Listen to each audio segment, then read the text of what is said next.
keyakinan kelas pada kita akan melaksanakan sosialisasi pada tentang sejawat tentang budaya positif pada kesempatan nanti pada KKP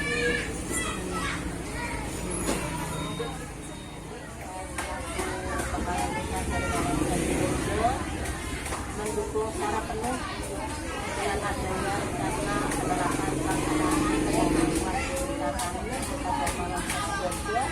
semoga kita kami dengan adanya tim penggerak akan semakin maju dan bertambah yayasan. Selama kegiatan itu baik, semoga kita terapkan dan Assalamualaikum warahmatullahi wabarakatuh.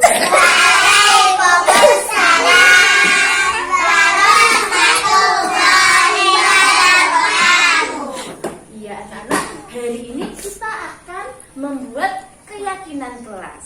Apa anak-anak tahu apa itu keyakinan kelas? Apa?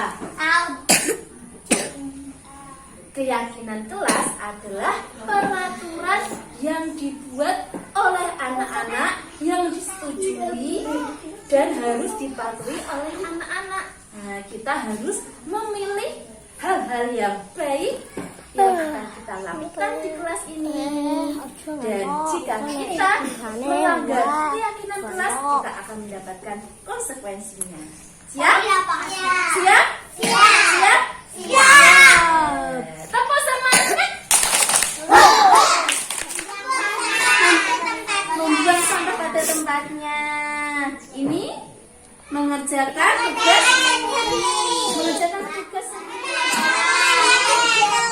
menolong teman yang terjatuh, saling menolong. Kemudian ini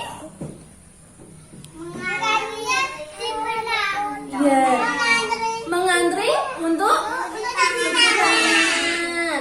Kemudian ini ada lagi apa ini? Ini apa? Berbagi kepada teman anak. Apa ini? Ini menyapu kelas ini. Dan ini apa ini? Teman-teman. Nanti anak-anak harus memilih terlebih dahulu gambar-gambar ya keyakinan kelas ini pada kotak kuning ini.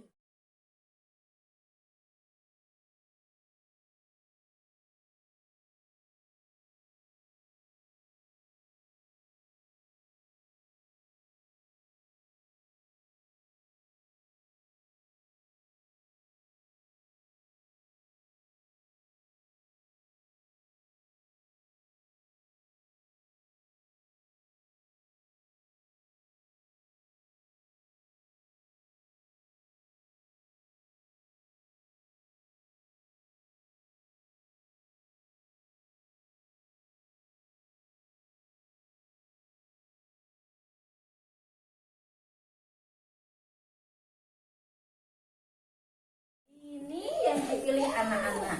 Dan ada beberapa ini yang tidak dipilih anak-anak. Pipis sendiri, ini pergi ke belakang sendiri, tidak dipilih. Ini saling dengan bu guru, mungkin ini sudah terbiasa guys, sudah kewajiban ini ya. Kemudian ini menyapu kelas ya. Nah, ini boleh. Sekarang yang dipilih ini anak-anak ya, kita setujui bersama dan kita akan tempel di kotak ya, di papan keyakinan kelas ini. Mulai dari ini, siapa ini tadi ya? Menolong dengan teman, setuju? Setuju? Setuju. Oke, berarti kalau ada teman yang jatuh, yang kesulitan harus kita tolong. Kemudian ini bermain bersama dengan teman-teman. Setuju? Setuju loh ya, berarti semua teman harus itu diajak bermain, tidak boleh bala-balanan. Nah, ini lagi apa ini? Mengantri cuci tangan, setuju? Boleh. Berarti kalau ada yang nyelak, berarti iya harus lakukan konsekuensinya tadi. Nah, ini lagi tepat waktu. Setuju? Iya, melakukan tugas sendiri. Setuju? Setuju. Kita tempel di sini. Kemudian ini apa, Nana? Berbagi sama teman-teman. Setuju? Iya, berarti kalau kita punya makanan lebih, makanan banyak, kita harus berbagi. Kemudian ini apa? Ada tempatnya. Setuju? Oke, ada 1, 2, 3, 4, 5, 6, 7. Kita harus ya menaati keyakinan kelas ini, ya, peraturan yang sudah kita setujui bersama. Kalau ini kita kalau melihat sampah kita harus oke? Ayo kita tos dulu semuanya, tos. Oke?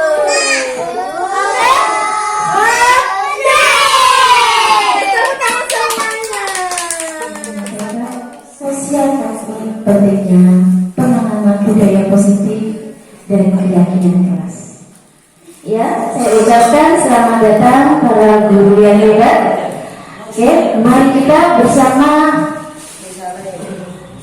berkolaborasi dan saling dukung untuk mewujudkan budaya positif di sekolah kita tercinta ini. Nah, guru-guru semuanya sudah mengetahui apa itu budaya positif? Budaya positif di sekolah adalah nilai-nilai positif yang diterapkan untuk menumbuhkan motivasi intrinsik pada diri siswa sehingga terwujud profil belajar Pancasila. Gaya positif yang ada di sekolah akan membantu pencapaian visi sekolah dan untuk mewujudkan visi sekolah, peran guru sangat penting sehingga menjadi ujung tombak kualitas pendidikan di sekolah tersebut. Iya, ibu-ibu semuanya, apakah sudah tahu profil pelajar Pancasila? Ya, apa saja? Berkebinekaan global, Salah satunya berkebinekaan global, bernalar kritis, mandiri, melakukan ya, beriman bertakwa kepada Tuhan, alam mulia, kreatif, nah seperti itu ya. Jadi tujuan budaya positif ini supaya anak-anak kita memiliki profil pelajar Pancasila. Nah, dari itu kita awali dengan pembelajaran yang berpusat pada murid, yang mana setiap murid belajar sesuai dengan kebutuhan dan tahap perkembangan. Apakah ibu-ibu semua sudah melaksanakan pembelajaran yang berpusat pada anak? Bagaimana? Sudah? Ya, alhamdulillah. Ya, karena sebagai guru PAUD kita memang harus peduli tentang kebutuhan anak kita. Selanjutnya yaitu salah satunya supaya budaya positif tercipta adalah kita harus tahu tentang disiplin positif. Disiplin positif merupakan unsur utama dalam konsep budaya positif. Disiplin positif mengacu kepada bagaimana guru membimbing murid dalam menumbuhkan disiplin diri dengan motivasi internal untuk mewujudkan murid yang merdeka. Iya, apakah semuanya ingin punya anak-anak yang disiplin? Ingin ya Bu ya? Karena ketika anak-anak disiplin, insya Allah pasti pembelajarannya lebih tertib, nyaman, terus belajarnya juga lebih konsentrasi. Ya, kita lanjutkan lagi tentang motivasi perilaku manusia. Ya, Bapak Ibu guru yang hebat, mari kita tanyakan ke diri kita sendiri. Bagaimana kita berperilaku? Mengapa kita melakukan segala sesuatu? Apakah kita melakukan sesuatu karena adanya dorongan dari lingkungan atau dorongan yang lain? Terkadang kita melakukan sesuatu karena kita menghindari rasa sakit atau ketidaknyamanan. Terkadang kita juga melakukan sesuatu untuk mendapatkan apa yang kita mau. Iya, ini dari Gosen ini menyatakan ada 3 motivasi perilaku manusia. Yang pertama yaitu untuk menghindari ketidaknyamanan atau hukuman. Kedua, untuk mendapatkan imbalan atau penghargaan dari orang lain. Ketiga, untuk menjadi orang yang mereka inginkan dan menghargai diri sendiri dengan nilai-nilai yang mereka percaya. Iya, belum. Bentar. Ibu-ibu semuanya, kita ambil salah satu contoh saja ya.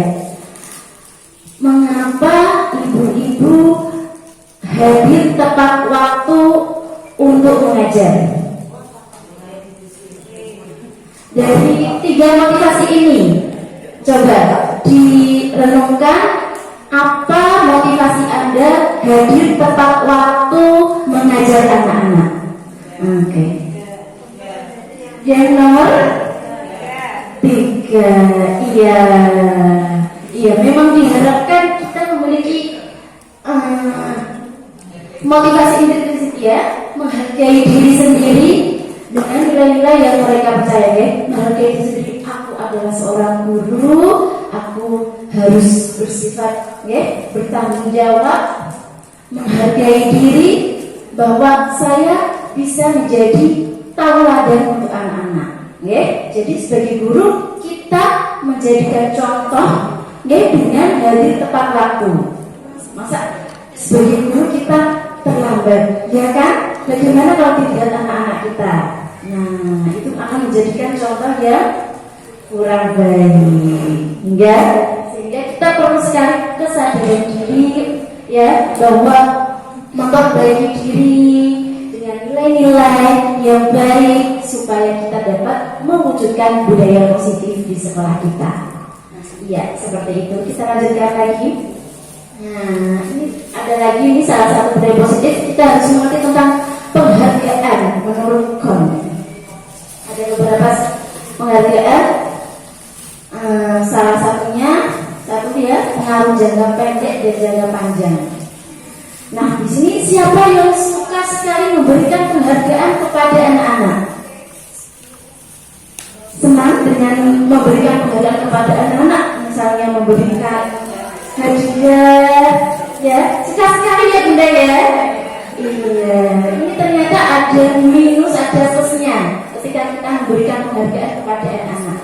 Ya, 1, pengaruh jangka pendek dan jangka panjang. Nah, ketika kita memberikan penghargaan, pastinya kita mengharapkan anak tersebut melakukan sesuatu yang kita inginkan dengan waktu yang cepat. Ayo anak-anak, warna yang bagus. Nanti akan jadinya otomatis anak-anak akan segera melakukan kegiatan tersebut. Nah, padahal dari ini kita belajar bahwa anak-anak mewarnai itu tujuannya untuk mendapatkan permen, bukan karena kemampuannya sendiri. Ya, itu juga perlu kita cermati kembali. Ya, 2, penghargaan tidak efektif. Nah, ini contohnya itu, ya. Misalnya saja kita sudah memberikan penghargaan pada yang anak yang warnanya bagus, misalnya si A nilainya bagus, terus yang lainnya pasti akan merasa berkecil hati. Ayo Allah, boleh mewarnaiku jelek kok. Dia akan merasa berkecil hati, pesimis. Dia contoh dari penghargaan tidak efektif ya. Kita lanjutkan nomor 3, yaitu penghargaan merusak hubungan. Nah, ini contohnya itu ya. Misalnya si A mendapatkan hadiah lagi, terus dari anak-anak yang lain pasti merasa ini, ya kok untuk ya buku ya hadiah kok bu guru, pasti semuanya ingin mendapatkan hadiah itu sehingga menimbulkan rasa iri dan dapat merusak hubungan pertemanan. Biasanya tuh aku kok merasa kurang suka dengan anak yang mendapatkan hadiah. Nah, itu dia yang dirasakan anak-anak. Selanjutnya yaitu penghargaan menggunakan kualitas ya Bu ya, yang sudah saya jelaskan. Penghargaan mematikan kreativitas dan penghargaan menghukum. Nah, ini contohnya itu sistem ranking Bu. Ya, kita sudah jarang sekali menemukan sistem ranking ya Bu ya. Nah, di SMP sudah tidak disebutkan ranking-rankingnya. Itu memang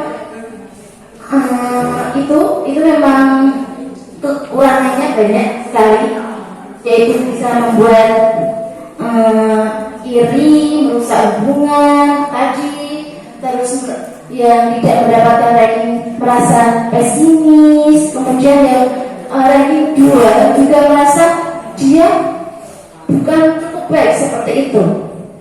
Itu termasuk penjelasan tentang penghargaan. Bagaimana pendapat ibu-ibu? Apakah tetap menggunakan metode ini, ya, memberikan penghargaan, ya, seperti itu? Iya, kalau saya sarankan kita menggunakannya dengan porsi secukupnya saja, supaya anak-anak tidak tergantung kepada kita, ya, karena kita sekali memberikan penghargaan pasti meminta lagi penghargaan lagi, ketika melakukan kegiatan meminta lagi penghargaan lagi, sehingga itu memberikan dampak yang kurang baik untuk anak. Ya. Kita lanjutkan lagi, masih semangat? Masih semangat? Iya. Tepuk semangat.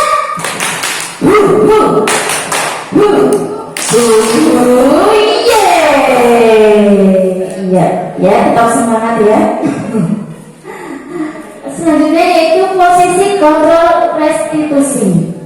Menurut teori kontrol Dr. William Deser dibagi 5. Ya, 1 penghukum, 2 pembuat merasa bersalah, 3 teman, 4 pemantau, 5 manajer.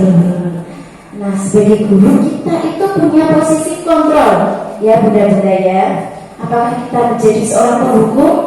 Apakah kita menjadi pembuat merasa bersalah? Menjadi teman, pemantau, atau manajer? Selanjutnya ini adalah ciri-cirinya sebagai penghukum. Ya, guru-guru yang menerapkan posisi penghukum akan berkata, patuhi aturan saya atau awas. Ya, ya. Kamu selalu saja salah. Selalu, pasti selalu yang terakhir selesai. Ya Allah, alhamdulillah. Terlambat lagi selalu datang terlambat. Kapan bisa datang tepat waktu? Nah, gimana ya rasanya? Apakah merasa menjadi seorang penghukum? Nah, itu salah satu perkataan contoh ya kontrol guru sebagai penghukum. Kita lanjutkan sebagai pembuat merasa bersalah. Nah, ya, ibu sangat kecewa sekali dengan kamu. Ya, berapa kali bapak harus memberitahu kamu ya? Gimana coba kalau orang tua kamu tahu kamu berbuat begini? Ya, kita sering menjumpai ya bunda-bunda ya. Ya Allah, bunda sedih loh kalau kamu melawan itu. Nah, itu berarti kita sebagai pembuat rasa bersalah. Ya, sehingga nanti anak-anak rasa bersalah, ya, membuat gurunya kecewa. Nah, sehingga anak sedikit menurunkan egonya dan mengontrol kembali sesuai dengan kontrol guru. Ya, kita lanjutkan ya. Kontrol sebagai teman. Ayo bantulah diri bapak ya. Nah, ayo bantulah teman kita. Nah, itu termasuk teman. Ayo ingat tidak bantuan bapak atau ibu sama ini. Ya sudah, kali ini tidak apa-apa. Nanti ibu bantu bereskan.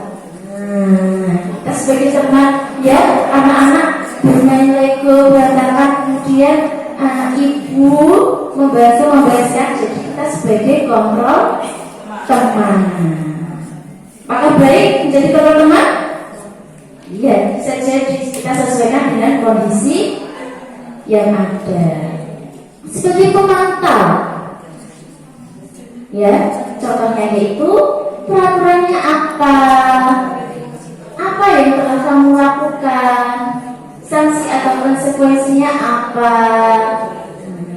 Jadi kita sebagai pemantau, oke, kita memberikan pertanyaan-pertanyaan seperti itu. Ini termasuk tingkatan yang nomor 4 ya. Kita lanjutkan lagi yaitu sebagai manajer. Apa yang telah kita yakini? Maksud dari ini adalah apa yang kita yakini pada kelas ini. Apakah kamu meyakininya? Dengan meyakinkan lagi kita membuat pertanyaan 2 kali. Jika kamu meyakininya, apakah kamu bersedia memperbaikinya? Kita setelah bertanya, kita tanyakan lagi tentang bagaimana cara memperbaiki masalah yang terjadi. Apa rencana kamu untuk memperbaiki hal ini? Nah, ini termasuk langkah-langkah ya kontrol guru sebagai manajer. Ya, sebelumnya ya kita pasti menjadi salah satu kontrol tadi ya. Ada yang mungkin tidak merasa menjadi penghukum, ada yang jadi merasa bersama, 3 teman, 4 pemantau, dan yang terakhir manajer. Saya mau bertanya salah satunya dari Ibu Yuli ya. Ibu Yuli, apakah yang selama ini yang telah Yuli ya, yang telah Anda lakukan sudah menjadi kontrol yang mana? Semuanya sebagai teman, mereka memang sebagai teman ya, karena kita merangkul anak-anak kita sehingga kita bisa mengajak anak-anak untuk bermain bersama-sama. Dan di sini diharapkan ya untuk guru bisa menjadi seorang manajer, yang dapat mengarahkan anak, mengingatkan tentang keyakinan kelas, dan juga mengajak anak untuk mengevaluasi kesalahan yang kita lakukan, dengan membuat kesepakatan kelas. Kesepakatan kelas atau keyakinan kelas ya, ibu-ibu semua, sebuah ketentuan untuk peraturan yang disetujui anggota kelas. Jadi setiap kelas itu memiliki kesepakatan kelas. Kalau yang kita sering sebut itu aturan main ya, kalau kita biasanya, tapi ini dengan kata yang berbeda yaitu kesepakatan kelas. Sebelum kita belajar bermain, kita membuat kesepakatan kelas terlebih dahulu dengan anak-anak. Misalnya saja tidak boleh berebutan, kemudian tidak boleh mendorong teman ketika lari seperti itu, jalan, terus saling berbagi. Nah, itu adalah termasuk salah satu kesepakatan kelas. Ya, harus menyelesaikan tugas sampai selesai. Ya, kita lanjutkan. Kesepakatan kelas merupakan hasil diskusi siswa tentang hal baik yang wajib dilakukan semua anggota kelas. Jadi yang memutuskan aturan itu bukan guru, tapi anak-anak. Nah, jadi kita bertanya kepada anak-anak tentang kesepakatan kelas. Insya Allah nanti anak-anak pasti menyuarakan suaranya. Nah, saya ingin kelasnya seperti ini Bu, bermain ini Bu, bergantian Bu. Ya, kita coba seperti itu. Itu adalah keyakinan kelas. Lanjut. Kesepakatan kelas dapat berupa kebiasaan di kelas, di luar kelas, atau saat keluar lingkungan sekolah. Iya, kita bisa melakukannya ketika misalnya aja jalan-jalan. Kita pasti mengajak anak-anak untuk keluar kelas. Ya, sebelumnya kita membuat kesepakatan kelas. Ya, ketika jalan tidak boleh saling mendorong.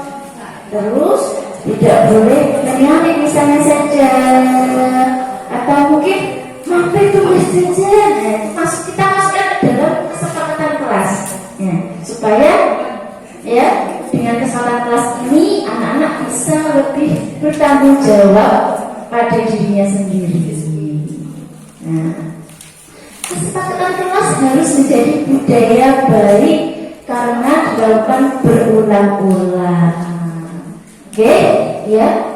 Jadi kesepakatan kelas ini setiap hari kita lakukan berulang-ulang. Mungkin saja satu hari kita bisa membuat 2 kali sesuai dengan kegiatan yang kita lakukan, ya, supaya anak-anak selalu ingat dengan kesepakatan kelas. Tentu dengan kesepakatan yang baik-baik. Kalau yang jelek-jelek, ya kita beri pendapat itu kurang baik anak-anak seperti itu. Ya, pelanggaran terhadap kesepakatan kelas akan membuahkan konsekuensi apa yang harus dilakukan. Nah, ini kita ajak diskusi anak-anak kita. Bagaimana kalau ada yang melanggar kesepakatan kelas? Nanti anak-anak itu berpendapat, itu pun nanti merapikan mana, misalnya saja. Nanti maju ke depan menyanyi. Nah, itu anak-anak saling memberikan ide untuk pelanggaran, sehingga anak-anak akan tetap kokoh. Aku harus mengikuti kesepakatan kelas supaya aku tidak melanggarnya. Nah, itu. Singkatnya, konsekuensi bukan merupakan hukuman karena telah disetujui sebelumnya. Ya, jadi dari kesepakatan kelas pastinya nanti pelanggaran itu namanya konsekuensi, ya nanti itu harus sudah disetujui oleh kita bersama keluarga kelas, ya. Itu dia. Ini termasuk salah satu keyakinan, ya, hadir di sekolah dan masuk kelas tepat waktu. Kemudian ada lagi, belum Bu? Kembali lagi.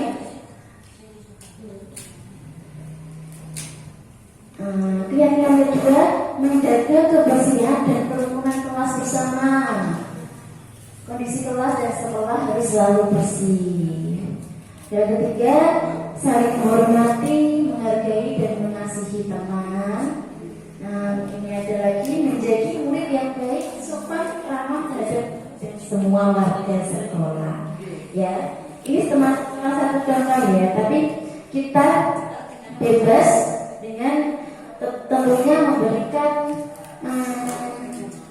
memberikan kesempatan kepada anak-anak, ya, untuk berpendapat tentang keyakinan kelas. Ya. Sudah, kita lanjutkan lagi. Nah, ini adalah segitiga restitusi. Ini tujuannya jika kita menjumpai anak-anak yang mengalami permasalahan, pasti setiap hari mungkin ada konflik, ya, mungkin antar teman, ya, banyak sekali. Ini ada 3 langkah, yaitu pertama yaitu menstabilkan identitas, kedua yaitu validasi tindakan yang salah, 3 menanyakan keyakinan. Ya. Contohnya menstabilkan identitas itu setiap orang pasti pernah melakukan kesalahan. Kamu bukan satu-satunya yang pernah melakukan ini. Jadi misalnya saja ada anak yang mengganggu temannya, misalnya ngorek-ngorek. Nah, kita ajak anak untuk empat mata bicara berdua dan kita memberikan pengertian. Pasti setiap orang pernah melakukan kesalahan. Nah, jadinya kita seperti membela sebentar, ya, supaya hatinya ini tentram dulu dengan memberikan menstabilkan identitas dengan kata-kata seperti setiap orang pasti pernah melakukan kesalahan. Kamu bukan satu-satunya yang pernah melakukan ini, kan, ya? Pastinya ada anak yang lain yang pernah itu mengorek-ngorek, ya, pasti itu, ya. Kemudian langkah kedua yaitu kita validasi dengan pertanyaan seperti kamu tentu punya alasan mengapa melakukan itu. Adakah cara yang lebih efektif untuk mendapatkan apa yang kamu butuhkan? Kita tanya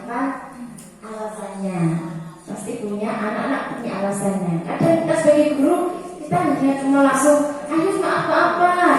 Ya, padahal prosesnya ini ada 3. Kita harus memberikan menstabilkan anak dengan memberikan pengertian. Setiap orang pernah melakukan kesalahan, kemudian menanyakan kenapa ya Mas David kok itu mengganggu teman, kenapa bukunya Mas Vino kamu orek-orek, coret-coret, ya kita tanyakan.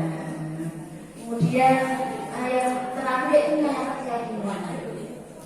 Ya, padahal kita sudah melakukan keyakinan kelas, sudah membuat keyakinan kelas. Bagaimana kalau anak yang mengganggu temannya tadi, konsekuensinya apa? Nah, kita ingatkan kembali. Iya, itu dari saya ya tentang budaya positif. Semoga dapat memberikan manfaat ya, dan dapat diterapkan. Ada kasus satu, yaitu saya kemudian anak ketika bermain Lego ini ya, kita awasi apakah ada yang tidak sesuai dengan keyakinan kelas kita.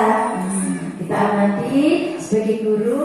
Nah ini waktu bersih-bersih ini ya, ada yang membantu memasukkan, merapikan, ada yang lari keluar.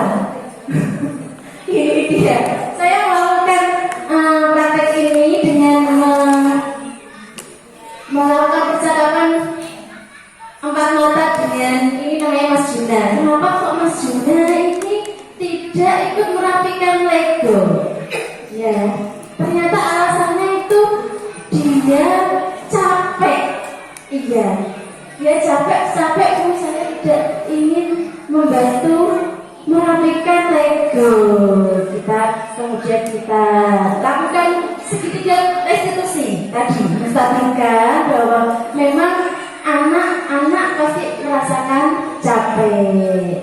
Kemudian kita tanyakan tadi kalau capek, kemudian kita ingatkan keyakinan kelas kita. Ini kasusnya 2 ya.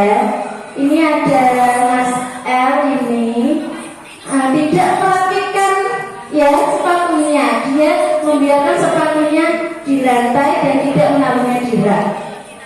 Nah ini termasuk kasus juga ya, karena kita juga capek ya, kita masuk ngelokin anak-anak itu, kenapa kok tidak langsung dihadapkan ke dalam rak ya, itu kita juga terapkan segitiga restitusi. Nah kita buat percakapan. Mas L tidak menaruh sepatunya di rak karena dia ingin cepat-cepat main bersama teman di dalam kelas. Itu alasannya. Ya, kita kadang kita tidak tahu alasannya ya. Asal mungkin anak itu tidak mau menaktifkan, mungkin seperti itu anggapan kita. Padahal anak tersebut alasannya ingin segera bermain dengan teman-temannya di dalam kelas. Ya, kita ingatkan keyakinan kelas bahwa sepatu harus ditempatkan di tempatnya. Iya, oke.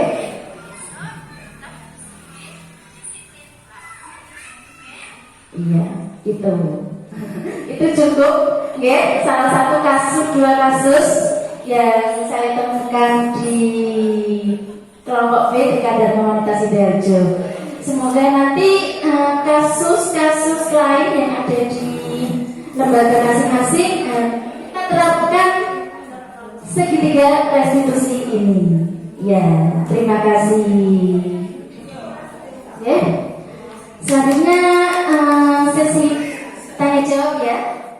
Terima kasih atas waktu yang diberikan kepada kami. Di sini kami akan menanyakan tentang di kelas kami ya, itu ada anak yang sering memukul temannya. Iya. Jadi kami itu kesulitan menangani gitu loh, Bu Ais. Otomatis tuh memukul, melempar barang, kayak gitu. Mohon untuk solusinya gimana? Terima kasih. Assalamualaikum warahmatullahi wabarakatuh. Terima kasih. Ini anak yang suka mukul temannya.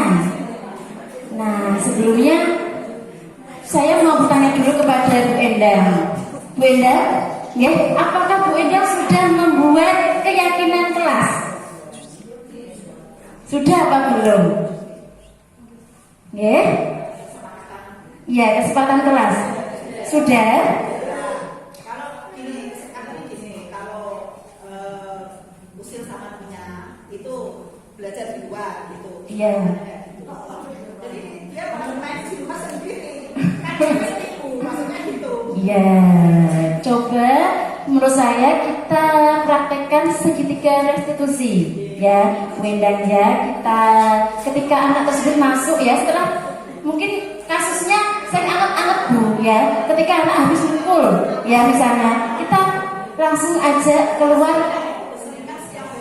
Iya, itu pas anget-anget habis perkara kita ajak keluar bicara empat mata, ya, kita memberikan pengertian iya bahwa memang kita pernah melakukan kesalahan seperti itu dengan menstabilkan identitas. Kemudian kita tanyakan mengapa, siapa namanya? Mengapa ya Mas Wisnu kok memukul temannya? Apa alasannya? Kita tanyakan. Pasti alasannya beda-beda. Mungkin saja dia diganggu, bisa saja, atau mungkin dia sakit hati atau tidak sesuai dengan keyakinannya. Itu kita cari tahu dulu alasannya dan kita beri pengertian terlebih dahulu. Ya, tetap semangat ya Bu ya mendengarkan alasannya. Besok bisa mengajukan dulu kalau saya sudah memberi pertanyaan jawabannya kayak apa. Iya, biar kita tahu ya. Tanya lagi sama Bu Ais gitu aja ya. Kemudian kita lanjut dengan mencari evaluasinya, bagaimana ini solusinya supaya perkaranya ini tidak muncul kembali. Ya, misalnya saja kita sebagai guru mungkin dari tindakan luar kita bisa menjauhkan benda-benda yang berbahaya, ya kan? Nah, tapi untuk perubahan pada diri anak, ya kita perlu dengan bimbingan khusus, memberikan pengertian, memberikan contoh. Kalau mungkin kalau mukul ini kita bisa melihatkan video. Mukul ini ada kasus loh, Dek. Mukul kemudian ternyata matanya anak tersebut ada yang Luka. terus terluka, buta, terus orangnya kayak gitu. Kita lihat konsekuensinya. Kalau akibat mukul nanti temannya sakit, terluka, dia seperti itu. Ya, tetap semangat ya. Demikian sosialisasi pentingnya penanaman budaya positif dan keyakinan kelas pada pertemuan profesi KKG Gugus Kenanga, Kecamatan Muda Jaksa, Kabupaten Pati. Semoga dapat diterapkan pada lembaga masing-masing. Assalamualaikum warahmatullahi wabarakatuh. Pada Bunda Ais dari STK Sidoarjo yang sebagaimana mengisi acara ini dengan pengisian kegiatan yakni budaya positif dan keyakinan kelas. Beliaunya pengalaman dari TK Pondok yang kami sangat mengharapkan kepada semua teman-teman bila mana ada kegiatan untuk bisa memberi pengalamannya kepada kita semua agar semua kita mendapatkan ilmu-ilmu baru